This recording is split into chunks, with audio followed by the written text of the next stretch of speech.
अब हम यहाँ से बनाना शुरू करते हैं। इसमें कहता है कि निम्नलिखित में से कौन से रिक्त समुच्चय के उदाहरण हैं। निम्नलिखित में से कौन से रिक्त समुच्चय के उदाहरण हैं। तो रिक्त समुच्चय के उदाहरण को हमने आपको बताया था कि उसमें एक भी अवयव नहीं होंगे, केवल और केवल मिडिल ब्रैकेट होगा। ठीक है, तो ये दिया गया है 2 से भाज्य विषम प्राकृत संख्याओं का समुच्चय क्या होगा। तो इसको हम यहाँ पे इस क्वेश्चंस को सॉल्व करते हैं।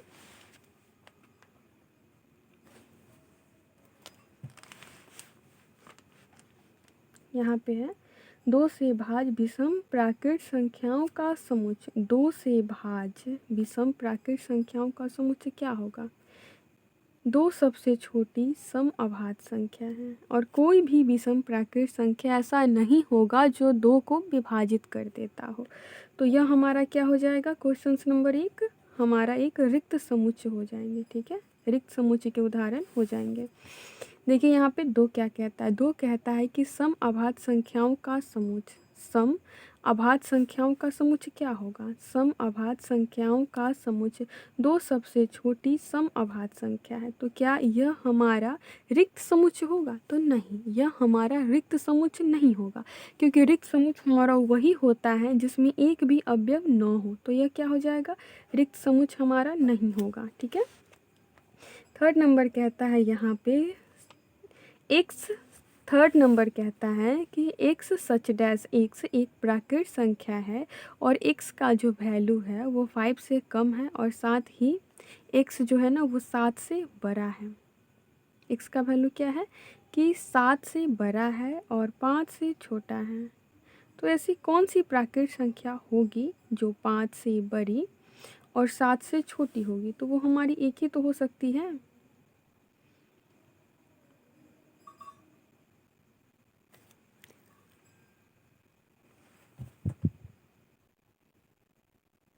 यहाँ पे कह रहा है क्वेश्चन नंबर 3 का कि एक्स सच डैश एक्स एक प्राकृत संख्या है जबकि एक्स का जो वैल्यू है ना वो 5 से कम और 7 से ज़्यादा है। तो ऐसा ऐसा कब होगा, ऐसा हो ही नहीं सकता कि कोई भी एक्स का वैल्यू अगर 5 से छोटा है, इसका मतलब क्या है कि 4 होगा। 7 से बड़ा है, 5 से छोटा, इसका मतलब 4 3 2 1 होगा। और यहाँ पे दे रहा है कि 7 से बड़ा है, इसका मतलब क्या है कि एक भी सदस्य नहीं होंगे। तो यह हमारा एम्प्टी सेट हो जाएगा। ठीक है, और क्वेश्चन नंबर 4 कहता है कि वाई सच डैश वाई किन्हीं भी 2 समानांतर रेखाओं का उभयनिष्ठ बिंदु। देखिए एक उभयनिष्ठ बिंदु मान लो कि ए बी एक समानांतर रेखा है और सी डी हमारी दूसरी समानांतर रेखा है। जब भी कोई 2 समानांतर रेखा आती है तो वो सीधे चली जाती है। कहाँ जाती है, वो सीधे चली जाती है, वो कभी भी एक दूसरे को किसी भी पॉइंट पे कट नहीं करती है। तो ऐसी स्थिति में हमारा क्या होगा, एक भी उभयनिष्ठ बिंदु नहीं आएंगे। इसका मतलब क्या है कि क्वेश्चन नंबर 4 का भी हमारा क्या है कि एम्प्टी सेट है। क्वेश्चन नंबर 4 भी क्या है, हमारा एम्प्टी सेट है। अब देखो, अब आते हैं हम क्वेश्चन नंबर 2 की तरफ कि यहाँ पे क्या कह रहा है। यहाँ पे कह रहा है कि निम्नलिखित समुच्चयों में से कौन परिमित और कौन अपरिमित समुच्चय है। परिमित समुच्चय हमारा एक ऐसा समुच्चय होता है जिसमें अवयवों की संख्या निश्चित होती है और अपरिमित समुच्चय हमारा एक ऐसा समुच्चय होता है जिसमें अवयवों की संख्या अनिश्चित होती है। तो वो क्या होगा, देखो आप ही, वर्ष के महीनों का समुच्चय। वर्ष में तो 12 महीने ही होते हैं ना, वर्ष में कितने महीने होते हैं, तो वर्ष में 12 महीने होते हैं। वर्ष में तो 12 महीने ही होते हैं। ठीक है, तो यह तो निश्चित हो गया कि वर्ष में 12 महीने ही होते हैं। तो यह हमारा एक परिमित समुच्चय हो जाएगा। क्या हो जाएगा, परिमित समुच्चय हो जाएगा। और आगे कहता है कि middle bracket 1 2 3 dot dot dot, यह क्या निश्चित किया गया है, यह निश्चित नहीं किया गया है। तो यह हमारा एक अपरिमित समुच्चय हो जाएगा। यह क्या हो जाएगा, अपरिमित समुच्चय हो जाएगा। क्यों अपरिमित समुच्चय हो जाएगा, क्योंकि इसमें निश्चित नहीं किया गया है कि ये ये जो प्राकृत संख्या वो कहाँ तक जाएगी, तो यह हमारा क्या हो जाएगा, अपरिमित समुच्चय हो जाएगा। यहाँ पे दे रखा है 1 2 3 डॉट डॉट डॉट, यहाँ पे क्या कर दिया गया, निश्चित कर दिया गया है कि लास्ट प्राकृत संख्या क्या है, तो 100 है। तो यह हमारा परिमित समुच्चय हो जाएगा। क्या हो जाएगा, परिमित समुच्चय हो जाएगा, यह हमारा परिमित समुच्चय हो जाएगा। ये कहता है 100 से बड़े धन पूर्णांक समुच्चय, 100 से बड़े धन पूर्णांकों का समुच्चय क्या हमारा परिमित समुच्चय होगा, नहीं होगा, क्योंकि मिनिमम संख्या को तो निश्चित किया गया है ना कि 100 है, लेकिन यहाँ पे कहा गया है कि 100 से बड़े, ठीक है। तो 100 से बड़े धन पूर्णांकों का समुच्चय क्या हमारा परिमित समुच्चय होगा, नहीं होगा। क्यों नहीं होगा, क्योंकि 100 तो निश्चित कर दिया गया है, लेकिन लास्टली वर्ड निश्चित नहीं किया गया है कि कहाँ तक जाएगा, ठीक है। तो यह हमारा क्या हो जाएगा, अपरिमित समुच्चय हो जाएगा। क्या हो जाएगा, अपरिमित समुच्चय हो जाएगा, ठीक है। अब कहता है कि 99 से छोटे अभाज्य पूर्णांकों का समुच्चय क्या हमारा क्या होगा, तो 99 से छोटा लास्ट वाला डिजिट अगर निश्चित कर दिया जाए तो उस दशा में वो परिमित हो जाता है, लेकिन अगर शुरू वाला डिजिट निश्चित किया जाए तो वो क्या हो जाता है, अपरिमित हो जाता है, ठीक है। इसमें कह रहा है कि निम्नलिखित समुच्चयों में से प्रत्येक के लिए बताइए कि कौन परिमित है और कौन अपरिमित है। तो देखो आप ही यहाँ पे एक अक्ष के समानांतर रेखाओं का समुच्चय, एक अक्ष के समानांतर रेखाओं का समुच्चय, देखिए एक अक्ष के समानांतर रेखाओं का समुच्चय, यह हमारा क्या है, एक्स एक्सिस है, ठीक है, और यह हमारा वाई एक्सिस है। तो यहाँ पे कह रहा है, क्या कह रहा है कि एक अक्ष के समानांतर रेखाओं का समुच्चय, तो एक अक्ष के समानांतर तो इन अनगिनत रेखा हो जाएंगे ना, तो यह हमारा क्या हो जाएगा, अपरिमित समुच्चय हो जाएगा। क्या हो जाएगा, अपरिमित समुच्चय हो जाएगा, ठीक है। अब आगे कहता है यहाँ पर कि अंग्रेजी वर्णमाला के अक्षरों का समुच्चय हमारा कौन सा समुच्चय हो जाएगा, तो अंग्रेजी वर्णमाला में 26 लेटर होते हैं, जहाँ निश्चित कर देगा तो हमारा परिमित समुच्चय हो जाएगा। तो यह हमारा क्या हो जाएगा, परिमित समुच्चय हो जाएगा। तीसरा कह रहा है कि उन संख्याओं का समुच्चय जो 5 के गुणज है, उन संख्याओं के समुच्चय जो 5 के गुणज है, उन संख्याओं के समुच्चय जो 5 के गुणज है। तो 5 के गुणज क्या क्या हो सकते हैं, 5 के गुणज होंगे 5 10 15 20, कहाँ तक चला जाएगा, इन्फिनिटिव तक चला जाएगा। इन्फिनिटिव तक जाएगा, इसका मतलब क्या है कि यह हमारा एक अपरिमित समुच्चय है। क्या है, अपरिमित समुच्चय है। अब देखिए यहाँ पे क्या कहता है अगले क्वेश्चंस में कि पृथ्वी पर रहने वाले जानवरों का समुच्चय हमारा परिमित समुच्चय है या अपरिमित समुच्चय है। पृथ्वी पर रहने वाले जानवरों का समुच्चय हमारा परिमित समुच्चय है या अपरिमित समुच्चय है। तो पृथ्वी पर रहने वाले जानवरों का समुच्चय हमारे लिए परिमित समुच्चय है, क्योंकि जनगणना विधि से हम क्या कर सकते हैं, इन्हें गिन सकते हैं। तो यह हमारा क्या है, तो यह हमारा एक परिमित समुच्चय है। तो क्या हो जाएगा हमारा, यह परिमित समुच्चय हो जाएगा।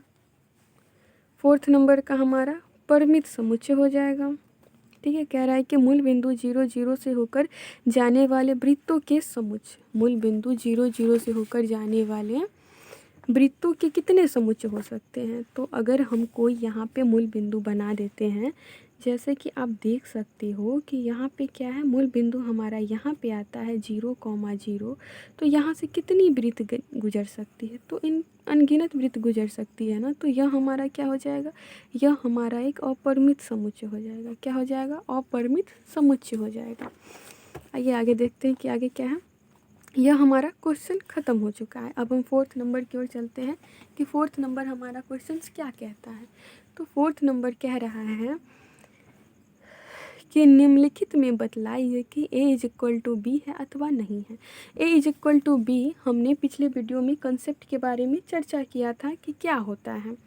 तो a है यहाँ पे a b c d, अगर a का सभी अवयव b में है तो हम कहेंगे कि a is equal to b होगा। तो क्या क्या है a में है, a में है a b c d है, और b में क्या है d c b a है। तो क्या हो जाएगा हमारा, तो हम यहाँ पे लिख सकते हैं क्वेश्चन नंबर 4 का एक का कि क्या है, a is equal to b है, मतलब सामान्य समुच्चय है। क्या है, समान समुच्चय है, समान समुच्चय है।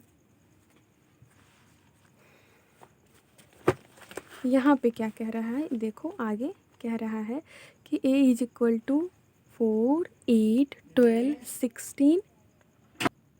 तो यहाँ पे क्या कहता है कि a इज इक्वल टू 4, 8, 12, 16 और b इज इक्वल टू 8, 4, 16, 18। तो यह क्या हमारा सामान्य समुच्चय होगा।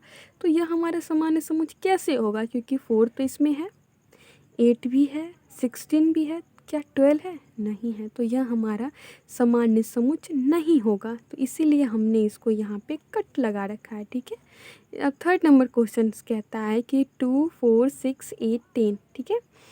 एक्स सच डैश एक्स धन सम धन पूर्णांक है, जहाँ एक्स का वैल्यू क्या है कि 10 से कम या 10 के बराबर है। तो हाँ है, ये सब हमारे क्या है, सभी धन पूर्णांक, सभी सम धन पूर्णांक संख्या है ना, 2, 4, 6, 8, 10।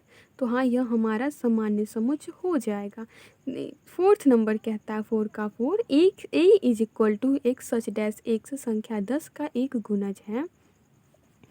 तो बी में क्या है, बी में है कि 10, 15, 20, 25, 30। क्या हमारे ये सब के सब 10 के गुणज है। तो नहीं, 10 के गुणज कब होते, जब यहाँ पे 10 होता, 20, 30, 40, 50 ऐसे करके होता, तब क्या हम कह सकते थे, तब हम कह सकते थे कि हमारा यह क्या है कि 10 का गुणज है। तो यह हमारा सामान्य समुच्चय नहीं होगा, ठीक है। अब आइए क्वेश्चन नंबर 5 की ओर चलते हैं। 5 में हमारा क्या कहता है कि क्या निम्नलिखित समुच्चयों में समान है, कारण सहित बताइए। तो हाँ, हम कारण क्यों नहीं बता सकते, हम कारण बता सकते हैं कि a इज इक्वल टू दे रखा है 2, 3, तो b इज इक्वल टू क्या है, एक्स सच डैश एक समीकरण x square plus 5x plus 6 is equal to 0 का एक हल है या नहीं है। हम इसको अभी जाँच कर लेते हैं कि हमारा हल है या नहीं है। आइए हम इसको देखते हैं कि क्या दे रखा है। 5 का 1 कहता है कि x square plus 5x plus 6 is equal to 0। इसको हम किस तरह से तोड़ सकते हैं, इसको हम तोड़ सकते हैं x square plus 3x plus 2x। ये जो बीच वाले को हमें इस तरह से तोड़ना होता है कि जोड़ने या घटाने पे हमारा बीच वाला आए और गुना करने पे हमारा बाद वाला आए, ठीक है। तो इसमें से हम क्या कॉमन ले सकते हैं, इनमें से हम कॉमन ले सकते हैं, एक्स को कॉमन ले लेंगे तो क्या बचेगा, एक्स प्लस 3 बचेगा। इसमें से अगर हम 2 को कॉमन ले ले तो एक्स प्लस 3 बचेगा इज इक्वल टू क्या हो जाएगा 0। तो एक्स प्लस 3 कॉमन है, ठीक है, और एक्स प्लस 2 क्या है, तो ये अगर आएगा एक्स के साइड तो क्या हो जाएगा -2 -3 हो जाएगा। और इसमें क्या दे रखा है, देखो इसमें दे रखा है कि एक्स सच डैश एक्स 2 और 3 क्या समुच्चय है, तो नहीं है, हमारे ये समुच्चय नहीं है। हमने आपको कारण सहित भी बता दिया कि क्या आया है, यहाँ पे हमारा -2 और -3 आया है, जो कि नहीं है, उसमें केवल और केवल 2 और 3 दे रखा है, ठीक है। अब आगे आता है इन 2 number, a is equal to x such dash एक शब्द फॉलो का एक अक्षर है और वाई सच डैश वाई शब्द वुल्फ का एक अक्षर है। तो क्या हमारा ये समुच्चय होगा, तो हाँ, यह हमारा समुच्चय होगा। क्योंकि जब भी हम किसी समुच्चय को लिखते हैं ना, तो एक वर्ड को हम दोबारा रिपीट नहीं करते हैं, ठीक है। तो डाब्लू को तो हमने एक बार लिखा ही है, इसमें 2 ओ है तो हमने एक ओ को लिखा है, इसमें 2 एल है तो हमने एक एल को लिखा है, इसमें एक एफ है तो हमने एक एफ को लिखा है। तो यह हमारा क्या होगा कि सामान्य समुच्चय होगा, ठीक है। हमने आपको कारण भी बता दिया। अब क्वेश्चन नंबर 6 की तरफ बढ़ते हैं। तो 6 में है हमारा a is equal to 2, 4, 8, 12, b is equal to 1, 2। इसमें क्या करना है, नीचे दिए हुए समुच्चयों में से समान समुच्चय का चयन कीजिए। इनमें सामान्य समुच्चय कौन कौन से हैं, सामान्य समुच्चय इनमें हैं क्या, तो ए में क्या दे रखा है, में दे रखा है 2, 4, 8, 12। क्या किसी भी समुच्चय में ऐसा है, 2, 4, 8, 12 नहीं है। तो ए हमारा सामान्य समुच्चय नहीं होगा। और यहाँ पर देख लो बी में दे रखा है कि 1, 2, 3, 4 कहाँ पे है, डी में है। तो क्या हो जाएगा हमारा, बी और डी हमारा सामान्य समुच्चय हो जाएगा। क्या हो जाएगा, b is equal to d हमारा सामान्य समुच्चय हो जाएगा, ठीक है। और यहाँ पे देखो आप e इज इक्वल टू है -1, 1 और g इज इक्वल टू है 1, -1। तो यह भी हमारा सामान्य समुच्चय हो जाएगा। तो इसको भी हम क्या लिख सकते हैं, इसको भी हम लिख सकते हैं d is equal to g. D is equal to क्या हो जाएगा, ई। देखिए, तो आपका ये जो एक्सरसाइज था ना 1.2, इसको हमने ख़त्म कर दिया। अब हम अगले एक्सरसाइज को अगले वीडियो में करेंगे। आपको अगर समझ में आ रही हो तो अच्छी बात है, अगर नहीं आ रही हो तो आप कमेंट करें। धन्यवाद।